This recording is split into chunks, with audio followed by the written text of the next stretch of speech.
Welcome to Craft Abilities. My name is Terrell, and my guest star today is. I'm not the guest star. Your name is.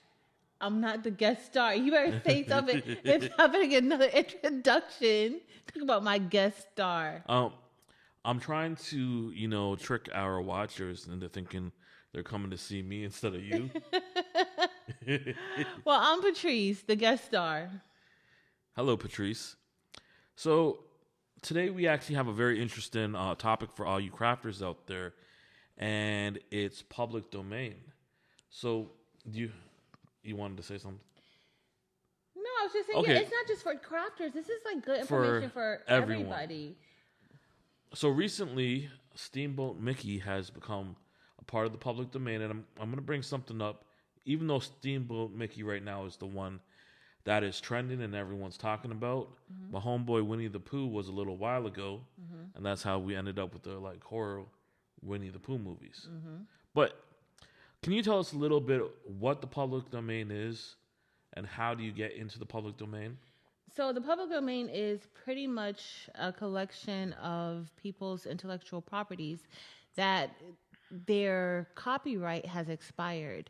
And so the copyright is usually something that their creative work, things that they make and they spend time making this, and they go ahead and they stamp that copyright on it. So they go through a whole process. You have to pay to copyright your ideas, but literally you have the right to copy your own designs, your own images, your own creations, whatever it is that you make. You have that right and nobody else. That's the copyright. Intellectual property belongs to you. However, copyrights expire. So as long as you're alive, whatever you create is protected under the copyright. Plus, after you go on to greener pastures, 70 more years. And then after that 70th year, then it goes into the public domain. Now, generally, once it goes into the public domain, most people think that it's just simply a free-for-all.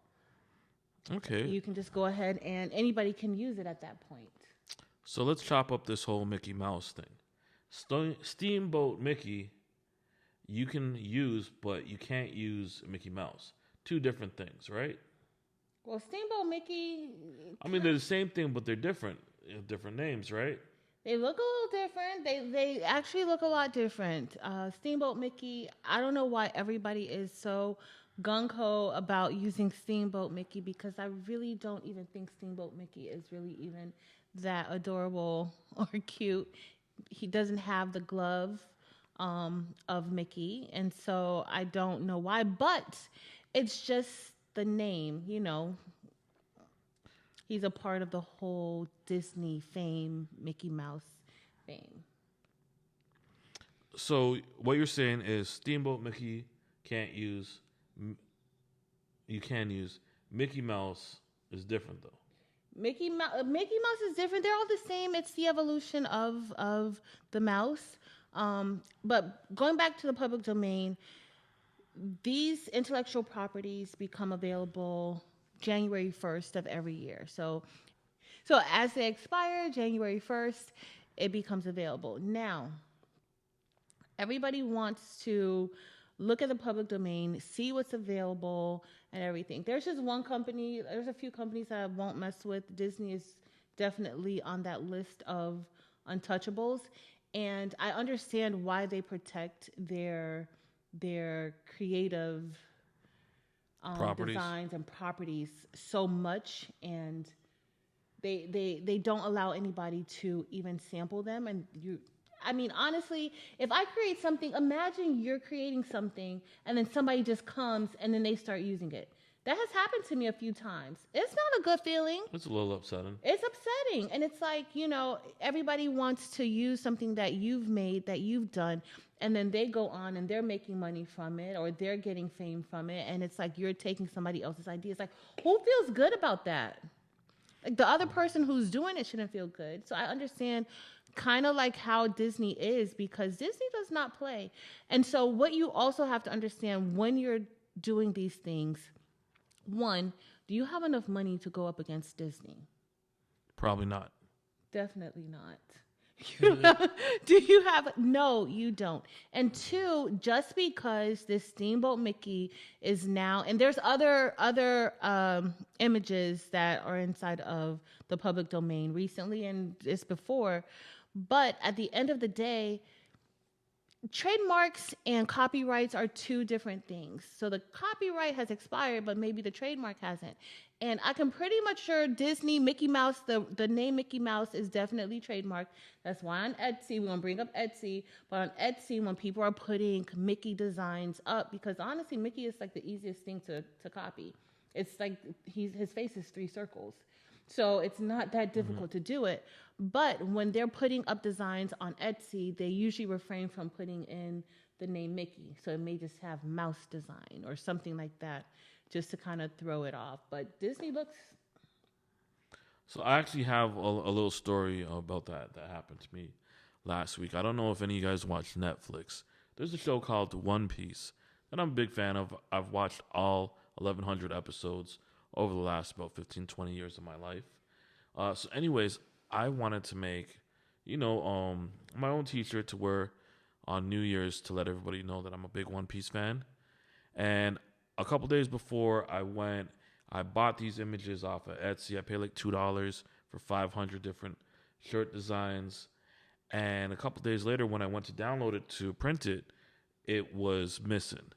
And it said, this posting has been taken down. Even though I purchased it, I could not download it.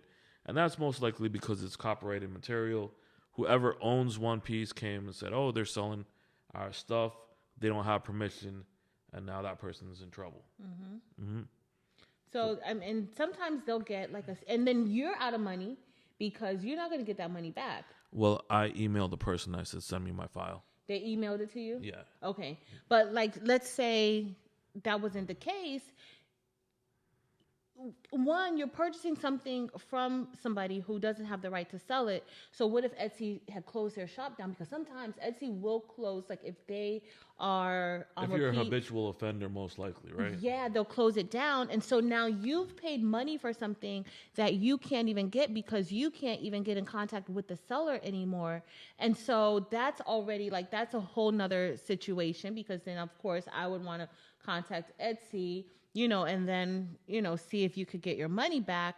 But a lot of times they won't give you the money back. So it's just too much to risk, I think. So let's just move the conversation just a little bit.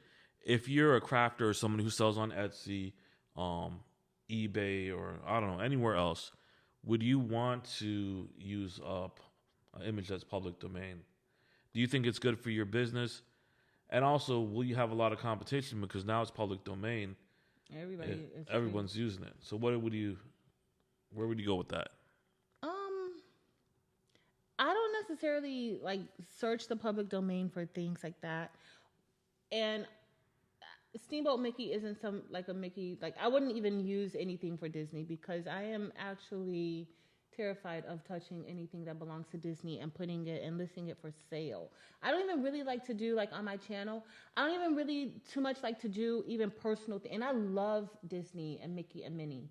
I don't like to put too much on my channel because I don't want anybody to think that I'm selling anything that's Disney related at all. Well, just, this is a little on the side. I did see they are releasing a Steamboat Mickey horror movie. They announced it. That might be okay or cool. You want to see that. But that's the thing. You just have to be careful. That's what they want to do. But at the same time, it's a very, very, very thin line, especially when you're talking about a company that, like a Disney, who is usually on top of their game. And I'm pretty sure that they're probably going to try to do whatever they can to stop that from being put out there. And so when you have companies like that, and legally the person who's doing it may have found a way that, they can get this done legally, but do you really want to have to go through that back and forth battle of, they're sending their attorneys to you and you have to respond, and it can become a lot.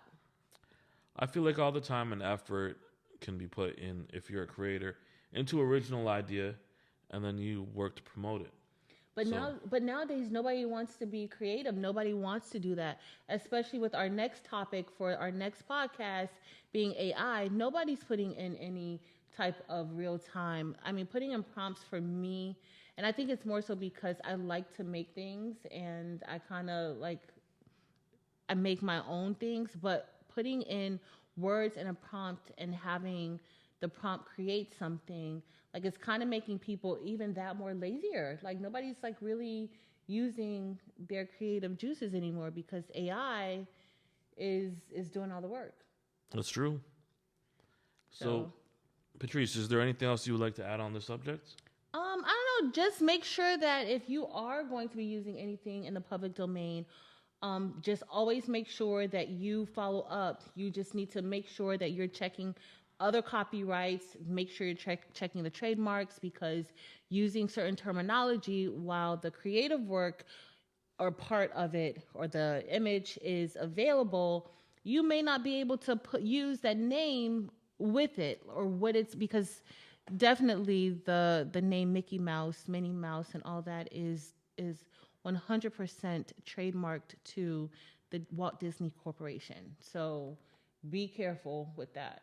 So, guys, if you have any questions about public domain, don't put them in the comments because I don't know that much to answer. And I don't answer the comments. That's not good. But definitely check all, like, you need to research before you use anything. Do your due diligence. Yes, and you sell anything and you make any money on it.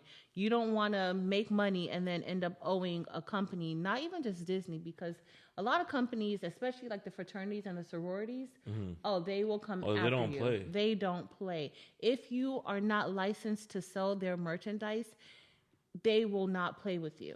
Do you think you could get us a Delta license? It's like $5,000 for a Delta license. Can I have $5,000?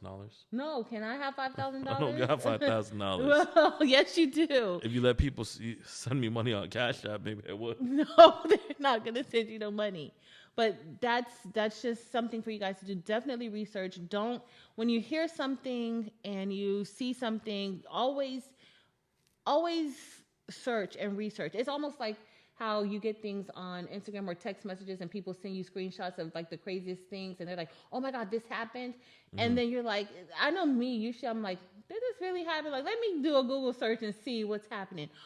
Always, always, always do your research so that you know and you're not putting yourself in a situation, because at the end of the day, any situation that you get yourself into is your doing because you have the opportunity to follow up on anything somebody tells you.